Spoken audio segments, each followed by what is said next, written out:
एक दुल्हन तीन दूल्हे, हैरानी की बात है ना। इस प्रथा के अनुसार एक परिवार के सारे भाइयों की शादी केवल एक महिला से ही की जाती है।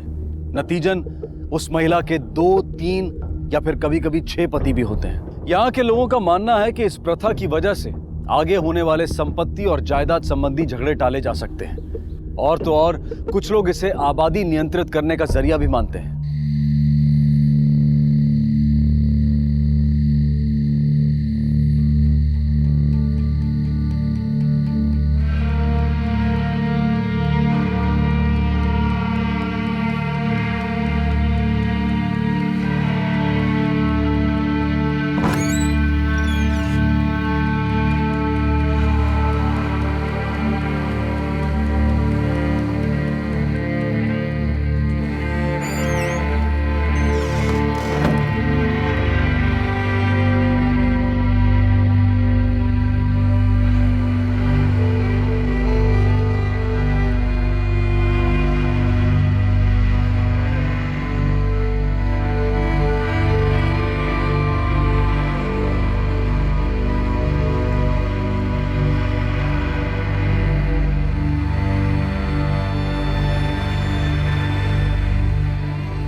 ये प्रथा यहाँ युगों से चली आ रही है और आमतौर पर किसी को इससे कोई एतराज नहीं है। प्रथा के अधीन हर महिला से ये उम्मीद की जाती है कि वो अपना समय, अपनी लगन, अपना प्यार संतुलित तरीके से सभी पतियों में बांटे।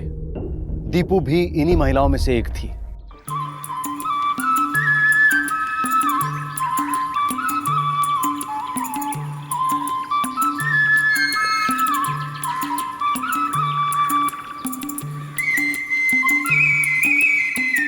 की बनाया आज?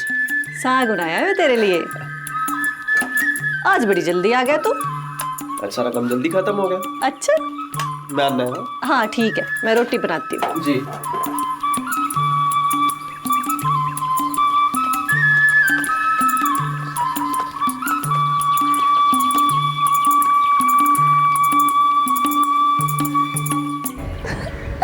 चलो।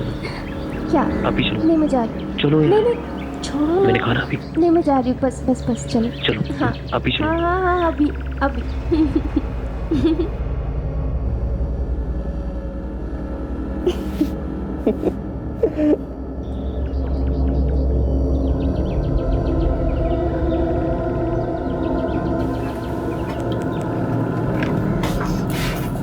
मैं करा कुछ? ना मैं कर लूंगी पुत्र। ओहो, अच्छा चल ये प्याज काट ले। चला।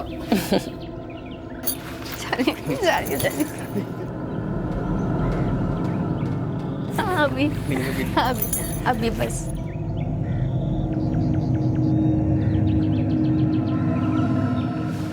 मम्मी जी मैं कर देती हूँ।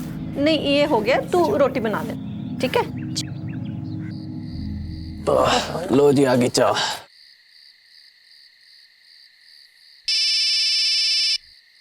ये लीजिए। ना मुझे पकड़ा। ये लो भाई साहब का फोन आया। भाई साहब का फोन? हेलो जी भाई साहब, क्या हाल? सब ठीक? सब ठीक, सब ठीक। और माँ कैसी है? और सुमी? अरे कहा ना सब ठीक। अच्छा सुन, ने खुशखबरी है। अपनी सुमी का ब्याह तय हो गया। ब्याह? सुमिदा? तू कब आएगी? कल आ जा। कल? जी वो मैं इनसे पूछ के आ जाऊंगी। हाँ हाँ यही कह रहे हैं। ठीक है फिर, कल आ रही है। दीपू की ही तरह सुमन की भी इसी प्रथा के अनुसार शादी होने वाली थी, लेकिन 3 से नहीं 6 भाइयों से। इस समाज की अन्य महिलाओं की तरह सुमन भी बचपन से यह जानती थी और मान चुकी थी कि एक दिन उसे भी इस प्रथा को स्वीकारना होगा, और वो दिन आ चुका था।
जी पंडित जी। हाँ जी, तो लड़की को बुलाओ।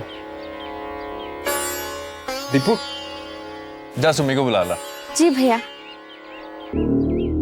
भैया तो तैयार नहीं हुई?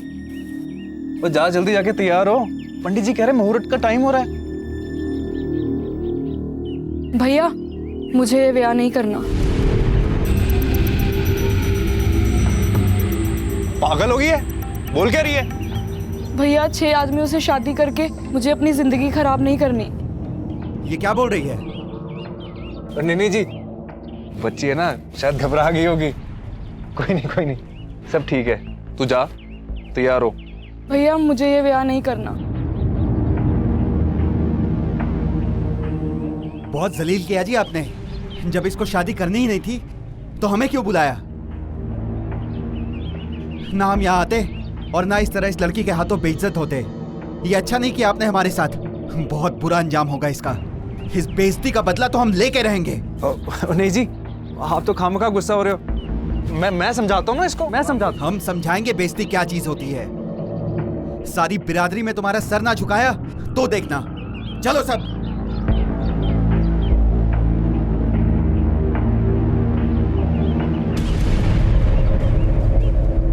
की गल होगी? परेशान क्यों है? सब परेशान है, सुमी भी। और नंदन भैया तो बहुत नाराज है उससे।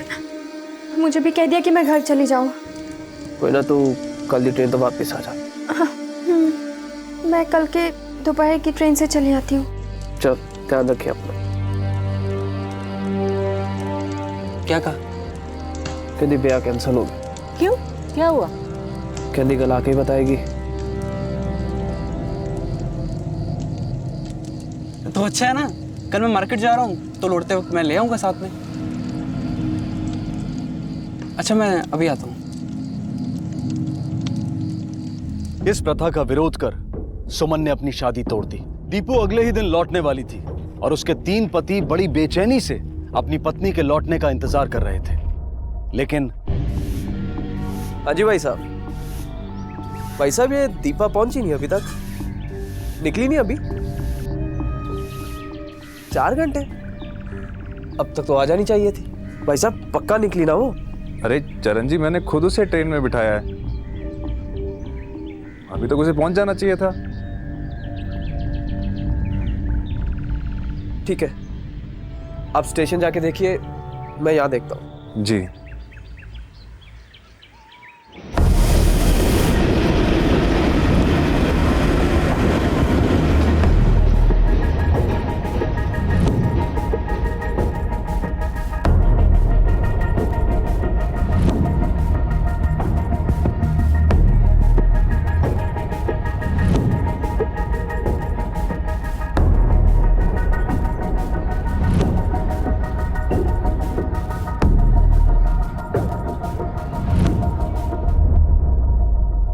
पिटवाल, कॉपी ऑन हो इसकी।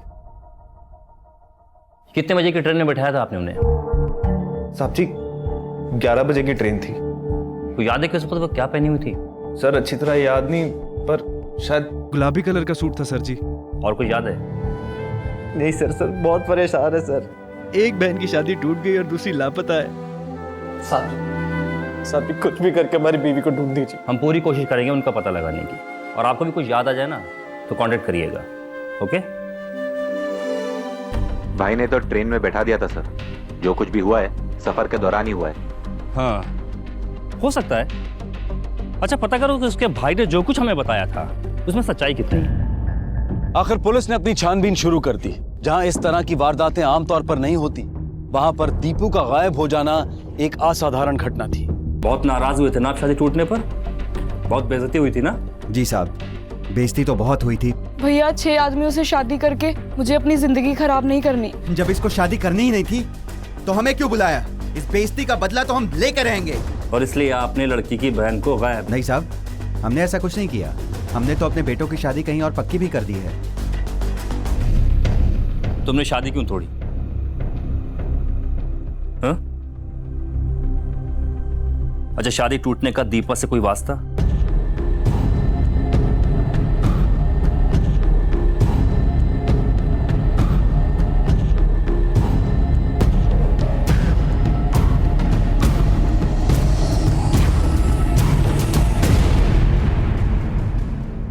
देखो, तुम्हारी बहन कई दिन से लापता है, हा? उसकी कोई खबर नहीं मिल रही। अगर तुम हमें कुछ बता दोगी तो शायद उसे ढूंढने में कुछ मदद मिल जाए हमें।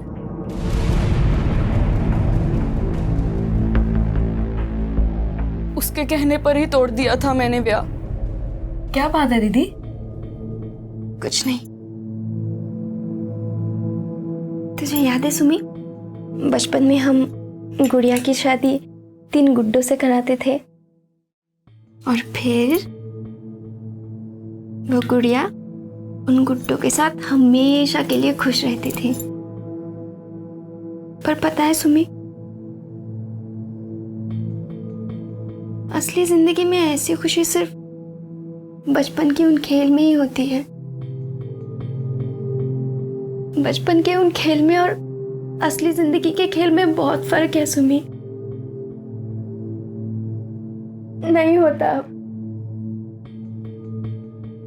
उन तीनों से प्यार करना, तीनों को खुश रखना नहीं होता अब। उन तीनों की खुशी अब मेरे लिए मौत से भी बदतर हो गई है।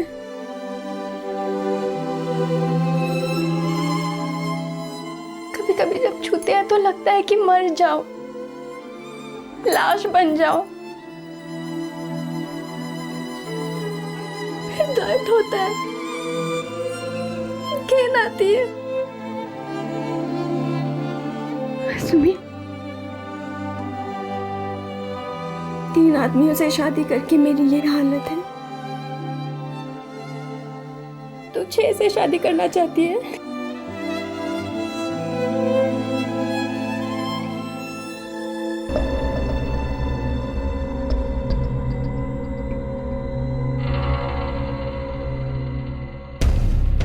मैंने आपसे झूठ बोला साहब जी। मैंने उसे ट्रेन में नहीं बिठाया था। मैंने तो जाते वक्त उसकी शक्ल तक नहीं देखी थी। उसने मेरी छोटी बहन की शादी तोड़वाई। उसने सुमी की जिंदगी बर्बाद कर दी थी सर। अब उससे कोई शादी नहीं करेगा। इस करके मैं उससे बहुत गुस्सा था सर, बहुत नाराज था। चल निकल यहाँ से, निकल यहाँ से। अपनी छोटी बहन का ब्याह तोड़वा दिया। तू उसकी बहन है या दुश्मन? चली जा यहाँ से, जा। आप नहीं जानते भैया, मुश्किल है इस प्रथा को निभाना। लेकिन चली आ रही है ना ये प्रथा सालों से, और सब निभाते हैं। हमारे माँ बाप, उनके माँ बाप, और तू भी तो ये प्रथा निभा रही है।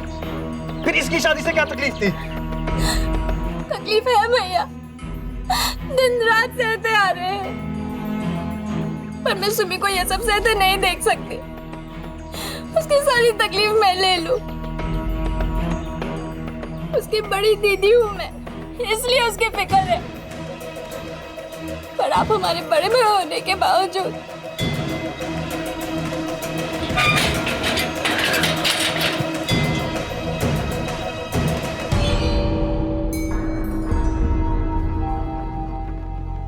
साहब मैं उससे नाराज था, बहुत नाराज था, लेकिन इतना भी नहीं कि मैं। सर वो मेरी बहन थी और शायद इसलिए मैं उससे ज्यादा गुस्सा हो गया, लेकिन वो समझती ही नहीं थी। ये यहाँ के रीति रिवाज हैं सर। हमारी माँ ने, हमारी दादी ने, सबने ऐसे ही जिंदगी जी है, सभी ने इसी तरह जिया है, लेकिन उसे ये मंजूर नहीं था। वो ऐसे नहीं जीना चाहती थी। सब कहीं उसने अपने आप को। उसका पता हम लगा लेंगे, फिलहाल तुम शहर में रहना, जाओ। क्या लगता है सर, ये सच कह रहा था? ये सच कह रहा है या झूठ कह रहा है, इसका पता बहुत जल्द चल जाएगा, जब हमें यह पता चलेगा कि दीपा वाकई तकलीफ में थी क्या, और तकलीफ में थी तो वो तकलीफ थी क्या।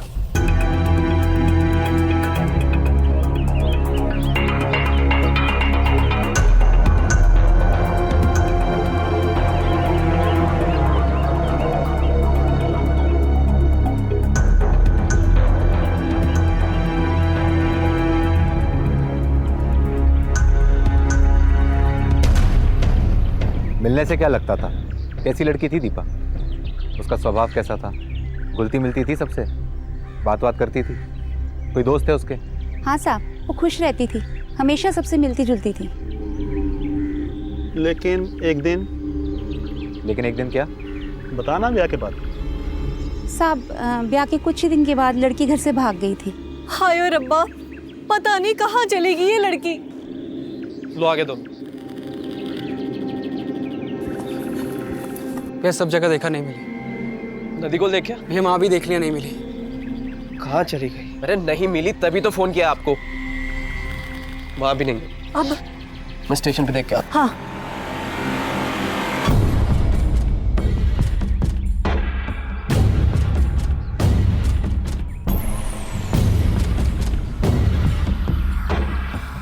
कहाँ गई थी तू? हाँ बोल। अब तेरी जबान नहीं खुल रही, गूंगी हो गई है। यहाँ सवेरे से सारे ढूंढ ढूंढ कर परेशान हो रहे हैं। कहाँ थी तू? भैया जी, घर छोड़ के भाग गई।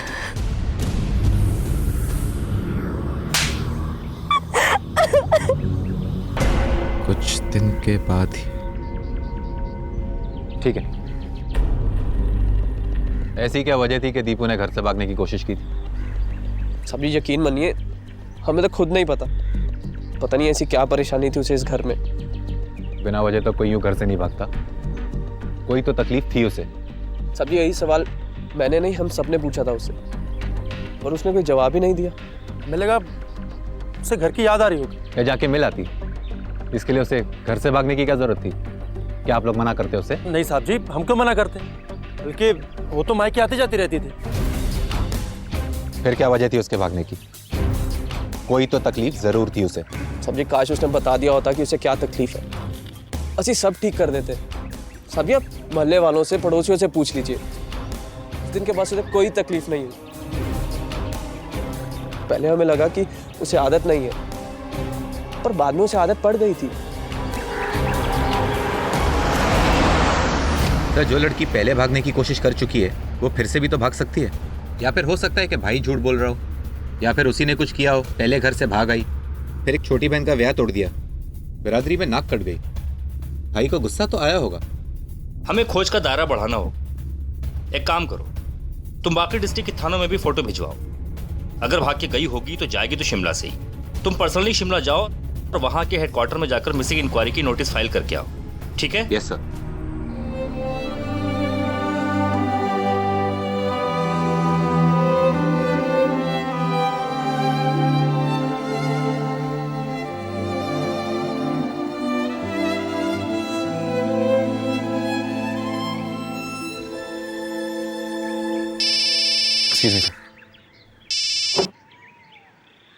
Hello sir, constable SK Sharma बोल रहा हूँ, खगेड़ा पुलिस स्टेशन से। जी बोलिए।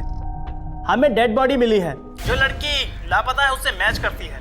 जी शुक्रिया सर। खगेड़ा में डेड बॉडी मिली है जिसकी शक्ल दीपू की दी हुई फोटो से मैच करती है।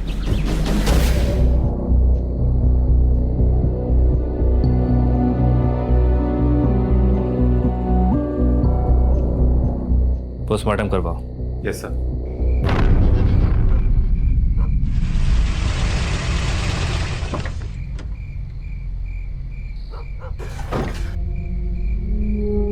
कहाँ है मेरी लाठी? देखिए दीपक की लाश को हमें कुछ देर और रखना पड़ेगा। पोस्टमार्टम कर।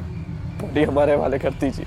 देखिए मैं जानता हूँ कि ये वक्त आप पर बहुत भारी गुजर रहा है, इस वक्त हमें हमारा काम करने दीजिए। Excuse me. मेरी दीपू। मौत गला घुटने से हुई? जी सर, और जेब में ट्रेन के 2 टिकट मिले, शिमला के। शिमला का 2 टिकट? मतलब वो शिमला किसी के साथ जा रही थी, लेकिन उसके घर वालों ने तो कहा था कि वो अपने ससुराल जा रही है। कुछ तो गड़बड़ है। ऐसा करो, घर वालों को पूछताछ के लिए फिर से राउंड अप करो। ओके? जी सर।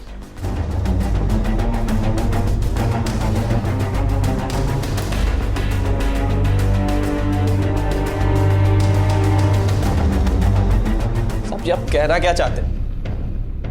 हम क्या करेंगे? आप बार बार हमसे एक ही सवाल पूछेंगे तो हम क्या जवाब देंगे? जो असली मुस्लिम है आप उसे क्यों नहीं पकड़ते? ठीक है, भाभी जा सकते हैं।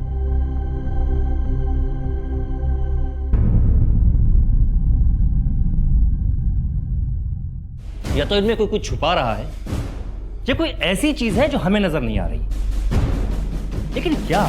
ये मामला अब गुमशुदगी से मर्डर केस बन चुका था। पुलिस के पास अब भी कोई जवाब नहीं थे, लेकिन उनके सामने सवाल कई थे। दीपू के ससुराल में सभी उससे प्यार करते थे, लेकिन फिर भी वो शादी से खुश नहीं थी। उसने पहले भी भागने की कोशिश की थी, तो क्या उसने फिर से ये कोशिश दोहराई थी? फिर सवाल उठता है उन 2 टिकट्स का। आखिर किसके लिए था वो दूसरा टिकट? कौन सफर करने वाला था दीपू के साथ? इन सवालों के जवाब पाने के लिए पुलिस ने दीपू से जुड़े सभी पर नजर रखी और आखिर उन्हें वो मौका मिला।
मुझे लगा कि मैं नहीं आऊंगा। विक्रम, सच बताता है क्या? मतलब 6 महीने पहले मैं मीना से मिला था और हम दोनों को एक दूसरे से प्यार हो गया। हम दोनों के लिए मुश्किल था दूर रहना, पर दीपा के साथ उसका ये ब्याह मैं बर्दाश्त नहीं कर पा रही थी। लेकिन विक्रम ने मुझसे वादा किया था कि वो मेरे से ब्याह करेगा, और इसलिए मीना से तेरी शादी नामुमकिन थी। हाँ, लेकिन दीपू अगर रास्ते से हट जाती तो तू मीना से शादी कर पाता। नहीं साहब जी, ऐसा कुछ नहीं। इसलिए तूने दीपू को सब पता था। उसे पता था कि मैं मीना के साथ छिपकर ब्याह करने वाला।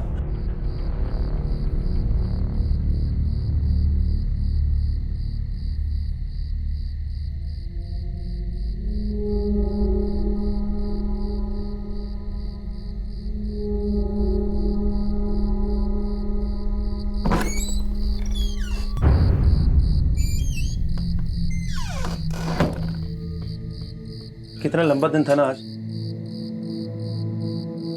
थक गया। तुम भी थकी लग रही हो। चलो सोते हैं। नहीं नहीं, ऐसा बिल्कुल भी नहीं है। थकान तुम्हारे चेहरे से साफ नजर आ रही है। चलो सो जाते हैं।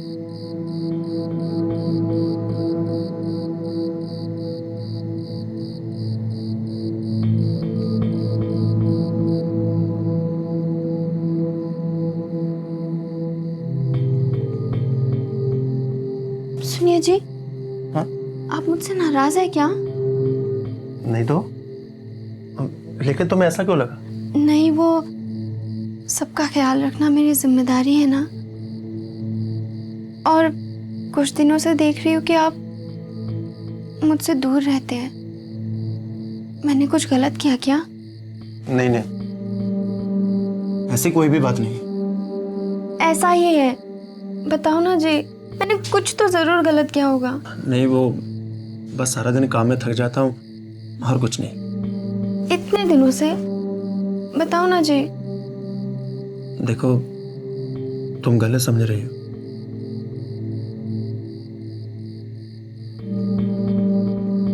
बात यह है कि एक लड़की है, कुछ दिन पहले मिली थी और हम प्यार कर बैठे।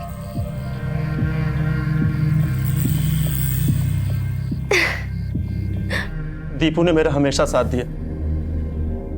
हम दोनों बहुत अच्छे दोस्त और सारी बातें आपस में बांटते थे। वो मुझसे हमेशा कहती कि मुझे किसी से प्यार करने का पूरा हक है। और तुमने अपने दोस्त को ही मार दिया अपने प्यार के लिए। नहीं साहब जी, मैंने नहीं मारा उसे। क्यों मारूंगा मैं उसे? ताकि तू मीना को अपने घर ला सके और वो हम सब भाइयों में बढ़ जाए। आपको क्या लगता है साहब जी कि मैं मेरी मीना को अपने भाइयों के साथ बांटूं? बस एक दीपा ही थी जो सब सच जानते हुए मेरा साथ दे रही थी। साहब जी, मैं क्यों मारूंगा उसे? क्या क्या बताती थी दीपा तुम्हें? हाँ? तुमने कहा तुम दोनों आपस में हर बात बांटते थे। कोई ऐसी बात जो बहुत जरूरी हो दीपा और तुम्हारे भाइयों के बीच? देखो, तुम चाहते हो ना कि दीपा का तुम्हारे दोस्त के कातिलों का पता लग सके, तो बताओ। मेरे भाई ऐसा कुछ नहीं करेंगे साहब जी। सोमू और दीपू तो एक दूसरे के बहुत करीब थे और दोनों एक दूसरे से बहुत प्यार करते थे। और चरणजीत? भैया तो अपनी धुन में रहते थे। हाँ, शायद उन्हें बुरा लगता होगा कि हम दोनों भाई दीपू के ज्यादा करीब हैं, लेकिन उन्होंने कभी इस बारे में कुछ कहा नहीं। वो है ही ऐसे। कभी लगा नहीं कि चरणजीत गुस्सा है इस बात पर? तुम्हारे और दीपा के बीच कैसे संबंध थे? साहब जी, ये तो हमारी निजी बातें हैं जी। जब तक दीपा जिंदा थी ये निजी बातें थी। दीपा के कत्ल के बाद ये निजी नहीं रही।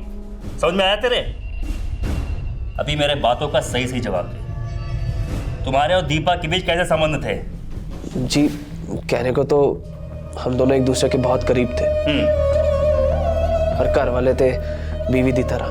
मैं उसे बहुत चाहता था, पर वो, साहब जी, मुझे लगा कि वो हम तीनों के साथ एक जैसी ही थी। लेकिन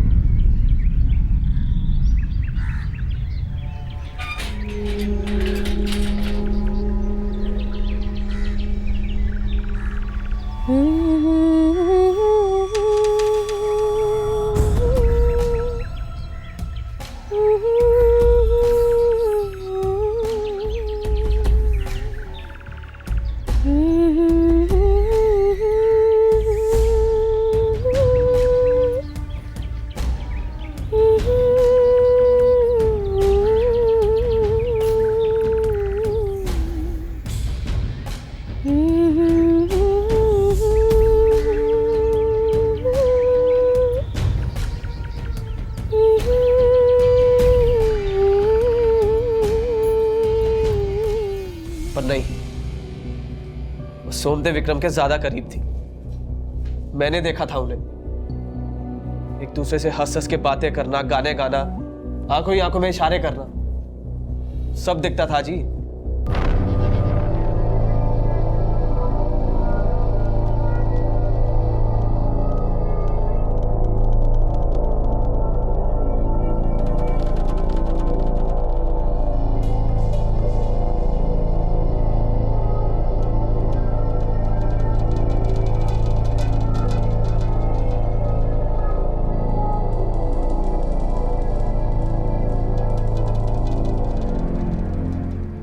मैं भी यही चाहता था कि वो मुझे भी उनकी तरह देखे, प्यार करे, हंस के बातें करे। हक था मेरा। मैंने उसे छीनने की नहीं, पाने की कोशिश की।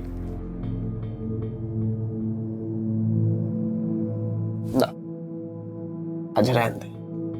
चल आज बातें करते। अरे चल, बातें नहीं करनी ना तो मुझे आज गाना सुना दे। अरे बहुत अच्छा गाना गाती है तू, मैंने खुद सुना अपने कानों से। नहीं, मैं थक गई हूँ।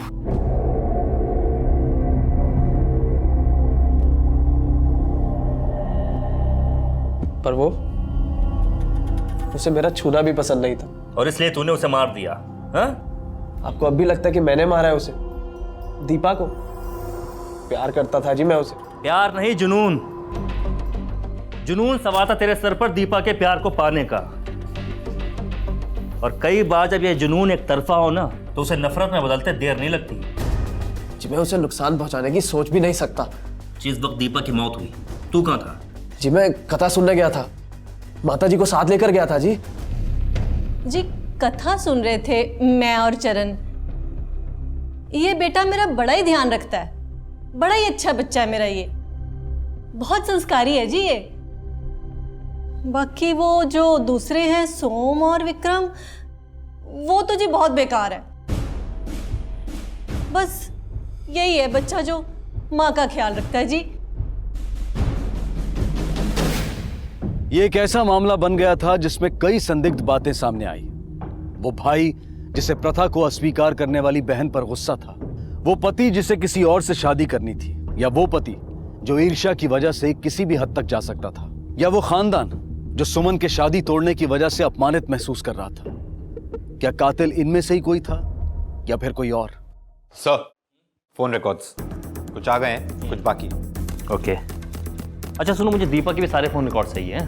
मंगवाए हैं सर।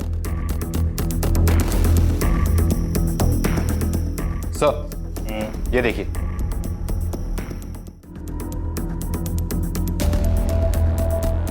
लेकिन जब दीपा की मौत हुई तब तो ये उसके साथ नहीं था। जिसने इसे देखा है ना, उससे भी चेक करवाओ, इसका फोटो सर्कुलेट कराओ और ये पता लगाओ कि क्या स्टेशन के आसपास उसे किसी ने देखा है। Yes sir.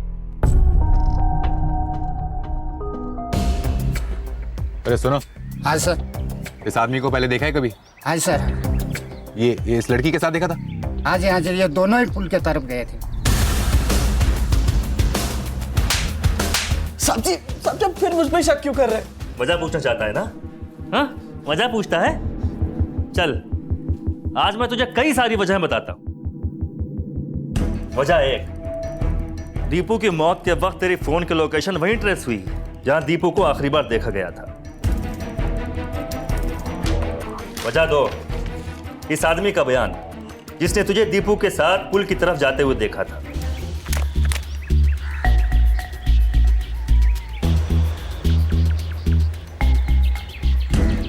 वजह तीन, तेरा झूठ। तूने कहा था ना कि तू अपनी मां के साथ कथा सुनने गया था। झूठ बोल रही थी ये अपने होनहार बेटे को बचाने के लिए। अब सही सही मेरी बातों का तू जवाब दे दे, नहीं तो तेरी इतनी खाल उधेड़ूंगा कि इस घाटी में तेरी चीखों की गूंजें सुनाई देंगी। बोल। प्यार करता था साहब जी मैं उससे, पर उसे मुझसे घिन आती थी। उसका फर्ज था कि हम सबको बराबर प्यार करें, किसी से कम ना किसी से ज्यादा। पर उसने मुझे सोम और विक्रम जितना प्यार नहीं दिया। मैंने ये भी बर्दाश्त कर लिया, पर जब मैंने उसके प्लान के बारे में सुना, मुझसे रहा नहीं गया साहब जी।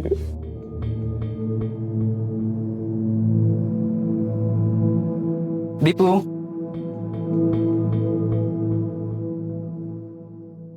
दीपू क्या हुआ? बताओ तो सही। मुझसे अब और नहीं होता। कल रात चरण जी फिर से आए थे मेरे कमरे में, मुझे छूने की कोशिश की उन्होंने। मैं अब और सहन नहीं कर सकती। ऐसा लगता है कि मानो मेरा बलात्कार हो रहा है।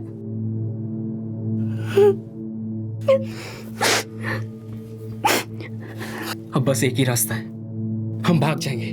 जब तुम घर से वापस आओगी मैं तुम्हें लेने खुद आऊंगा। हम शिमला जाएंगे और वहां से दिल्ली। वहां मेरा दोस्त रहता है। अब सब कुछ मैं संभालूंगा। अब बस बहुत हो गया।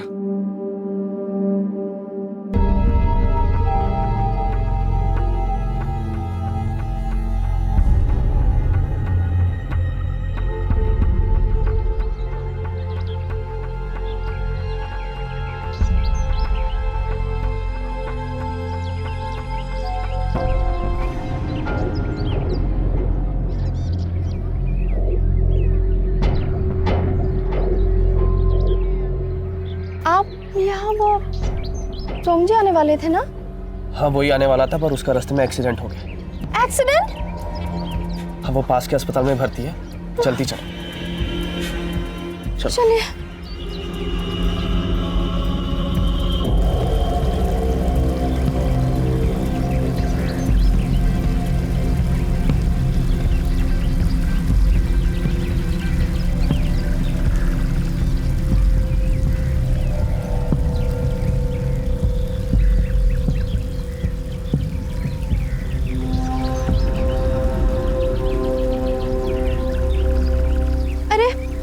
आप यहाँ क्यों रुक गए?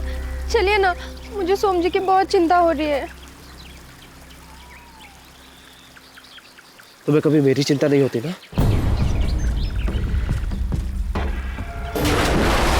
और फिर तूने उसे मार दिया। सोम को क्यों नहीं मारा? वो भी तो उससे बहुत प्यार करता था। हाँ? तेरा भाई था ना, इसलिए। उसकी कोई गलती नहीं थी, गलती दीपू की थी। उसका धर्म था कि हम तीनों से बराबर प्यार करें, बराबर ध्यान रखें, ना किसी का कम ना किसी का ज्यादा। गलती दीपू की थी। अकेले चरणजीत की गलती नहीं है, गलती आप सबकी है, क्योंकि आपने इस प्रथा में हिस्सा लिया है, उसे बढ़ावा दिया है। सजा आप सबको मिलनी चाहिए। ये कैसी प्रथा है जो इंसान की भावनाओं को उलझाकर तोड़ मरोड़ कर रख दे? क्या फायदा ऐसी प्रथा का जो उससे जुड़े सभी लोगों का जीवन बर्बाद कर दे? जो इस अनुचित नींव पर टिकी हो कि एक औरत उससे विवाहित सभी पुरुषों के साथ एक समान प्यार करे। ये कैसे मुमकिन है? वक्त आ गया है कि हम ऐसी निरर्थक और हानिकारक प्रथाओं से हमेशा के लिए मुंह मोड़ लें। समय आ गया है कि ऐसी गलत प्रथाओं में विश्वास रखने वाले दीपू और उसके जैसी न जाने कितनी ही बदकिस्मत लड़कियों की कहानियों से कुछ सीखें। इसी विचार के साथ मैं अनूप सोनी आपसे विदा लेता हूं। फिर मुलाकात होगी अगले एपिसोड में और खुलासा करेंगे एक और जुर्म का। तब तक अपना और अपने परिवार का ख्याल रखें और देखते रहें क्राइम पेट्रोल डायल 100। सबक एक को, सीख हम सबको। जय। क्राइम पेट्रोल के और भी दिलचस्प कहानी देखने के लिए हमारे चैनल को सब्सक्राइब करें और बेल आइकॉन दबाना न भूलें।